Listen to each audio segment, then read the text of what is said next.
So a few years ago at the Teaching and Learning Conference, we presented our ideas for this online course, and we're here to present what happened. And the real credit should go to the Silk team, Janet, Andrew, who really made it happen. We just provided some content, and they actually made it happen superbly. So the course that we ran before we got online was called Medicine and the Arts. It was a one-semester course based in the Humanities faculty with input from the health sciences. So I'm in the health sciences faculty, Susan's in anthropology.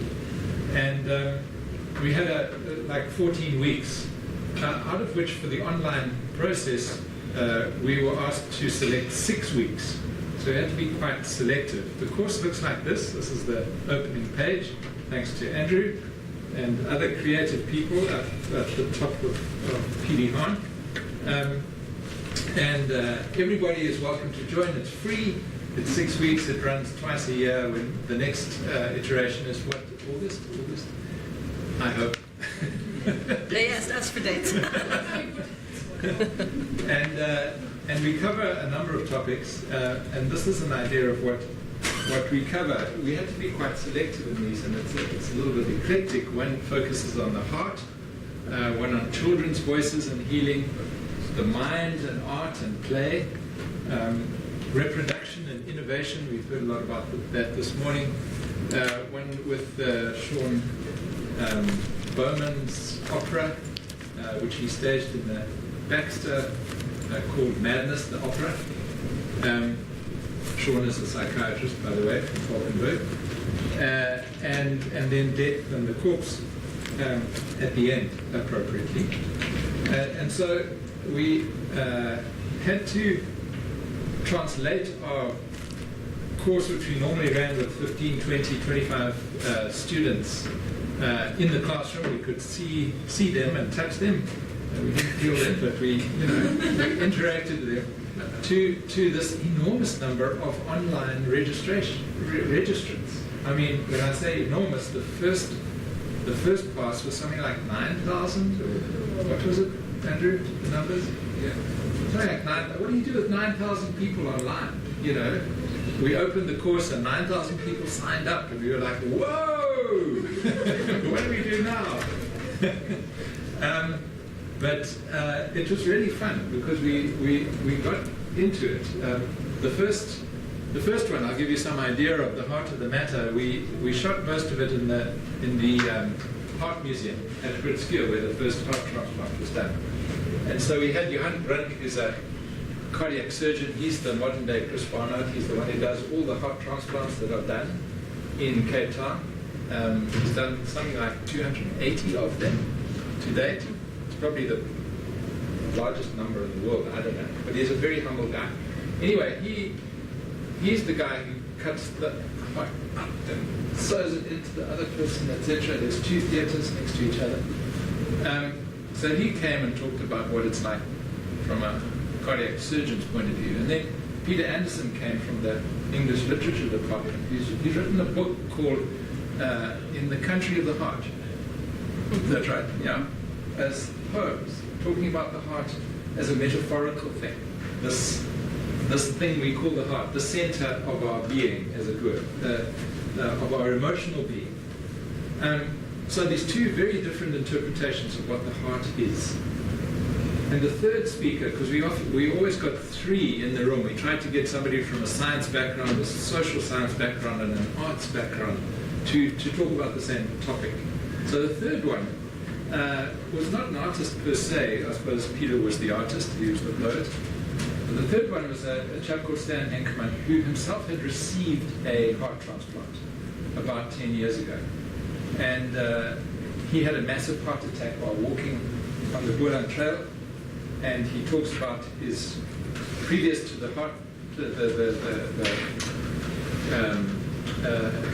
heart attack, he talks about his strong heart, and then his weak heart after the heart attack, where he spent 6 or 7 years in cardiac failure, basically, on drugs and everything, dragging himself around the place. He could hardly move. And then his new heart, after the heart transplant. Brave. And with his new heart, what? Brave. Brave heart. Isn't brave heart? Brave heart. Anyway, you have to watch the movie. But with his new heart, he not only was able to live a productive physical life, and he's captain of the South African transplant team. There is a sports team. They go to the transplant games, right? Okay.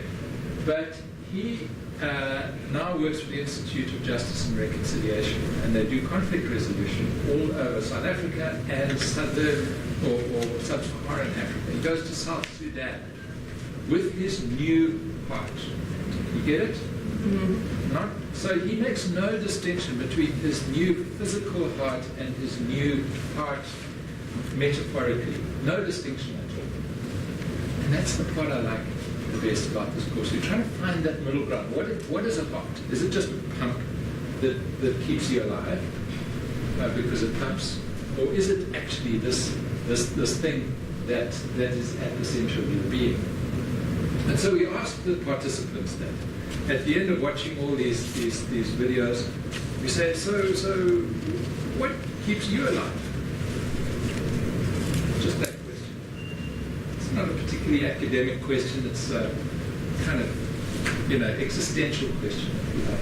And people go on and they talk about, well, I'm alive because of my grandchildren. I'm alive because I get up in the morning and I love to create things. I'm alive because, and a lot fall into this dichotomy of, well, my heart keeps me alive, but actually what I live for is something else. That's what keeps me alive.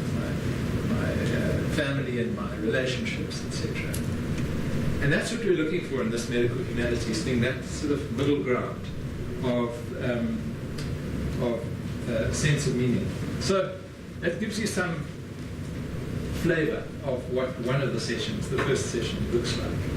And then we go into this long asynchronous discussion where people post their comments. Here are some, Ron posts, I don't know where he's from. I'll show you in a minute where people come. Andrea Mazzella, sounds like she's from Italy. People are like interacting with each other. Ron got 3 likes, people liked what he said, and Mazzella answered him, and the discussions go on for weeks and weeks and weeks. What keeps you alive? Long past the time that we've discussed them, they're still picking up on each other's things. So, what was it like to? This gives you some idea of where our participants are from. Thanks again to Andrew. See, most of them from the UK, because FutureLearn, the hosting platform, is based at Open University, and then South Africa and UK probably, but people from all over the world. Look at China, eh? Not so many from Kazakhstan, but anyway.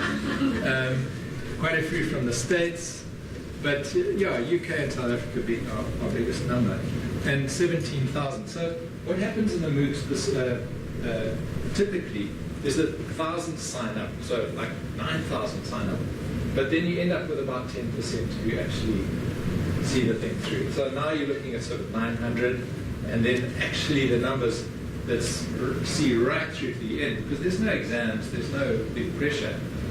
People drop in for different reasons, is much fewer. So if you look at this over time, for the first 6 runs, we had 26,000 join, we had 12,000 learners, in other words, people who interacted with the, I can't remember, at least a certain number of times posted something. We had fully participating learners, so down to 10, just more than 10% of that, seeing it right through to the end. And learners with more than 90% step completion, only 688, but gee, 688 is enough, considering that we normally have 20 in the class who we could see and interact with verbally. So before I hand over to Susan to give some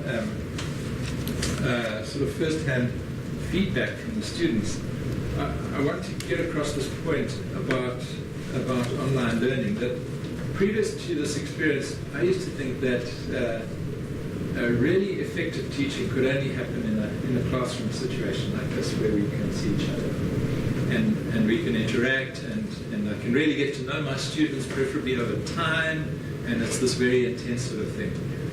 After this experience, my idea of online learning has just done a completely 180-degree about turn, because the degree of vulnerability that people showed online was extraordinary. People poured out their hearts. They told us their life stories. They analyzed them. They commented on each other's. And something about the anonymity, the distance. They give their names, so it's not completely anonymous. You know that this one is a retired nurse from New Zealand, and that one is a medical student from Mexico. And if you look at it, if you look for it, you can find out who they are. But the online space is a little bit, you probably never meet that person in your life. So you can actually say what you want.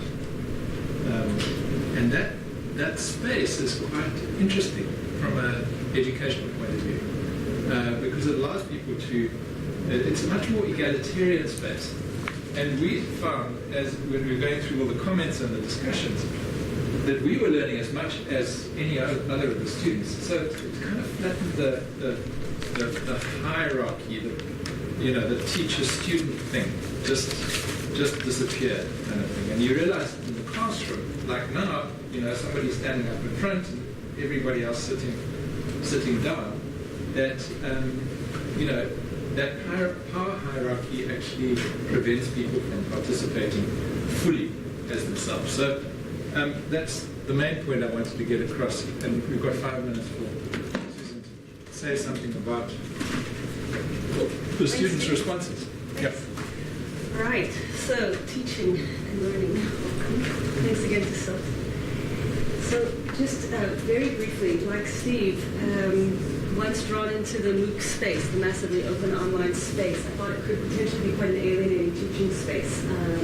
I am a very physical teacher. I don't transgress legal boundaries with my students, but I do definitely transgress what is considered to be possibly kind of a normative interaction with students, both in terms of what I share about my life, sharing hugs, having late-night dinner parties at my home, eating with undergraduate students.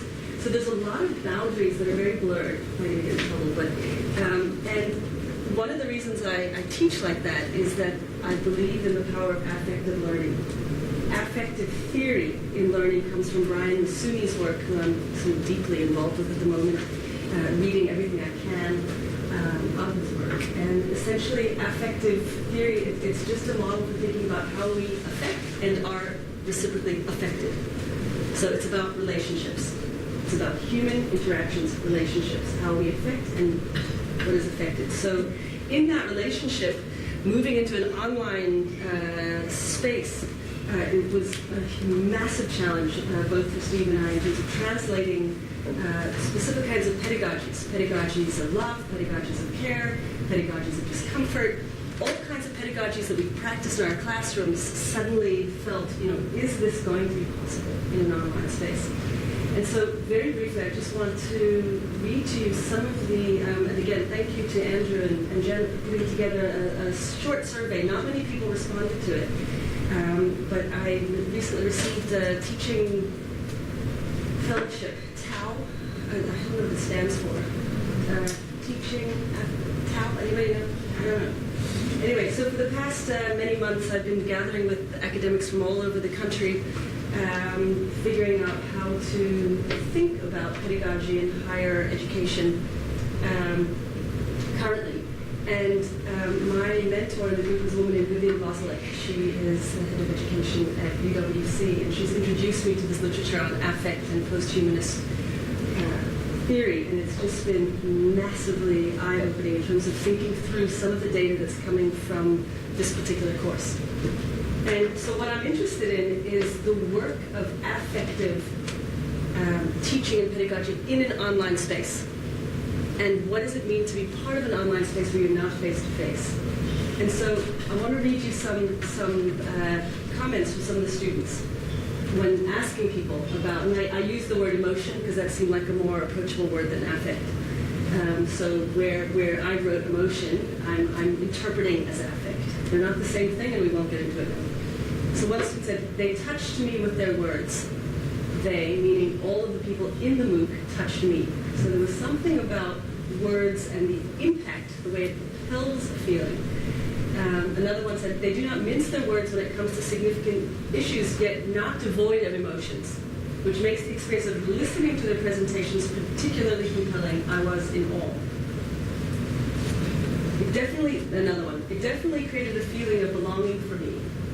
I felt like I was part of something and shared knowledge and ideas with people of a similar interest. This would be my preferred way of studying. As a former anthropologist of the media, I could very easily give you a theory of intimacy and desire and openness in this particular age of ICTs. The ways in which teenagers and younger people communicate online, in online communities, imagined and real. There's a huge amount of freedom given by anonymity. It's sometimes dangerously so. And so what we're seeing, I think, is the transposition, is that a word? Is that a word? Is the layering of a moment in mediated technologies whereby intimacies, intense intimacies, crying, relationships, you might have an entire relationship and break up and have heartbreak and you never met the person. So there's something about the ways in which the world has moved towards a model of decentric face-to-face contact, which lends itself to a particular kind of learning in the online environment where there are these very well-structured chat rooms, whereby students, and I mean students from a wide range of ages and experiences, watch something that moves them, then have the chance in an anonymous space, much like Facebook or WhatsApp or Instagram, to be able to have instantaneous communication with regular live feedback from Steve and I and some of the other mentors. So, again, another thing that it provides a safe space to respond to issues and learn from each other. I may disagree with some of their points, but I respect that everyone has their own opinions. And some of the banter is not that respectful, by the way, all the time. Sometimes there's quite, opinionated people, and that's awesome. Then I asked a specific question on anonymity, whether or not that enables a greater sense of, and something that Steve was alluding to, but I wanted to just mention, is that we have, did you mention that we flipped this class? I was going to mention that one. Oh, okay. So we have flipped this class, our MOOC, the Massively Open Online Course, with our face-to-face students. And what our face-to-face students said is that taking the MOOC in the week, say on a Monday or Tuesday, then coming to class on the Thursday, was a massive sense of relief because they had already rehearsed their questions online with thousands of people. They had already rehearsed their questions even with the speakers and with us. So that the online space created a kind of dress rehearsal for the real face-to-face challenge of confronting teachers. And I think it was only through the MOOC and the flipping between the online experience and the offline experience that enhanced my understanding of the intense anxiety that students feel when they come into a classroom space. And I said, are there any questions? And there's that deadly silence. Do you have any questions? And there's a sense of anxiety that I'm not going to ask the right question, or you know so much, I'm not going to ask a stupid question. But somehow rehearsing them in this online space. And this is in a historical conjuncture like this where, like it or not, higher education will be undoubtedly moving into online learning, either in the context of flipped classrooms or in the context of unstable teaching semesters where there might be blended learning, or in the context of new paid for online courses, such that I think there's just been calls been made for online courses, which will be paid for. It is absolutely essential that there are experts in the field as we move into this new space that can retain the sense of how does one create an affective space for learning which is productive and safe and generative.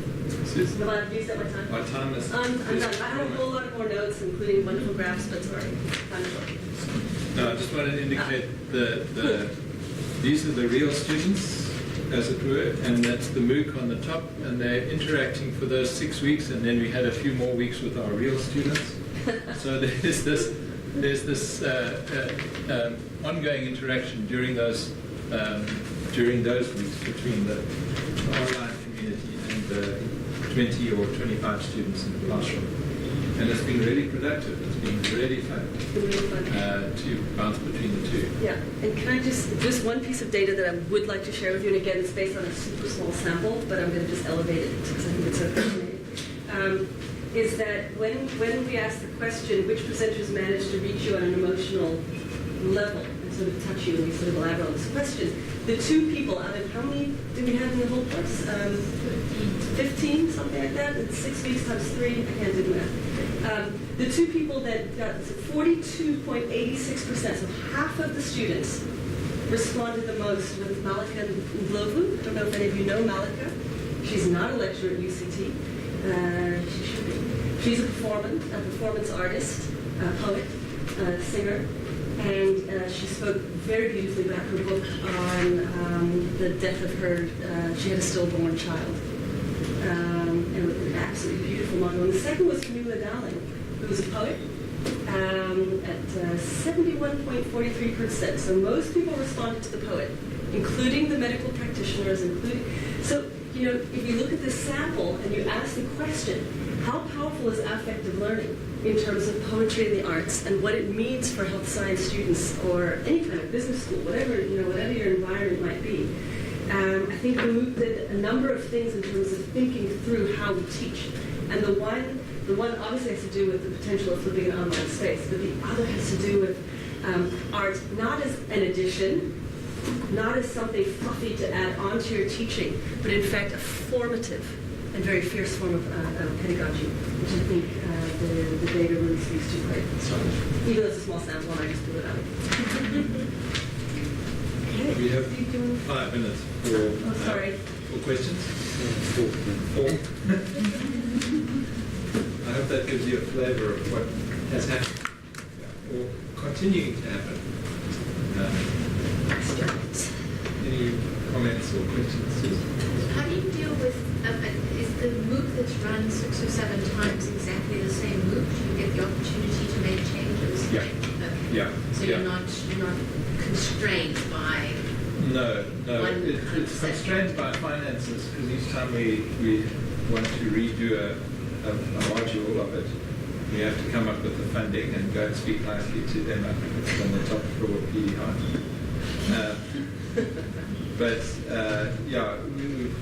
Inevitably, one would want to change a curriculum. Yeah. Every time we've done it, we try and add, we replace one. Is that how we've done it? Not everyone, but at least we've already substituted 2. Yeah. And we'd love to do more. So it's not place-based in a way. And we also play with these public lectures, which are at some stages have been hosted by the Institute for Creative Arts, Jay Pather's group at Edinburgh. So we've had different opportunities to try out different speakers, different formats, different topics.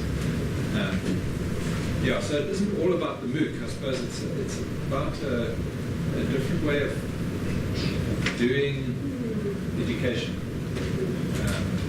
of which the MOOC is part, but not the only part.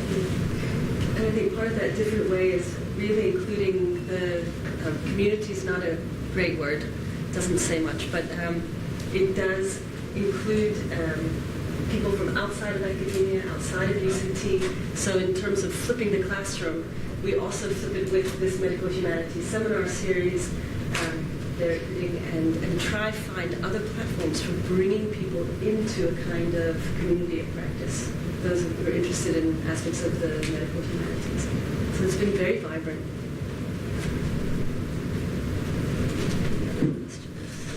Do you have thoughts about how you can take your learnings from medical humanities into the rest of medicine?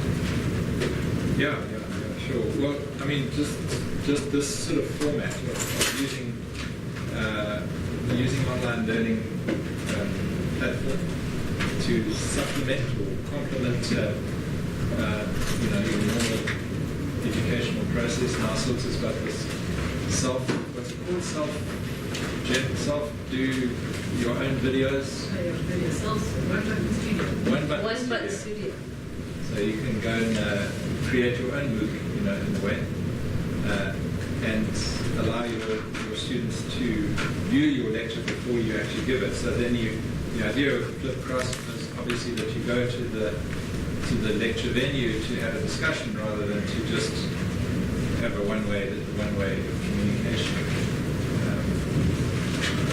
So the flipped classroom is something that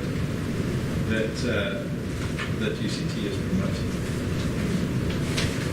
And I suppose I'm just going to broaden your question out a bit because you're asking specifically about medicine, but I'm also thinking how you can reflip it again, because what has been very instructive for me as a teacher who still will forever probably enjoy face-to-face learning is when we hear students say things like, an online course helps to elaborately formulate my answers, comments, and questions.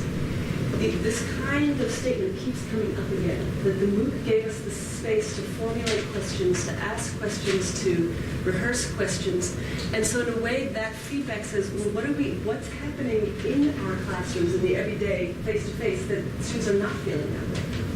Or why is affective learning or other kinds of learning not necessarily happening for all places? Why are some people feeling excluded or alienated or not included? And so I'd like to, think on our feet with what we're learning from the MOOC and then feed it back, literally feed it back into our pedagogical practices to see how we can, in some sense, use the online experience to enliven our face-to-face classes. There's nothing for a student quite like engaging with many thousands of students out there and getting that kind of feedback. But I do think we're learning a huge amount. And part of the question around medicine is a kind of a yearning on the one hand for multiple ways of understanding the heart.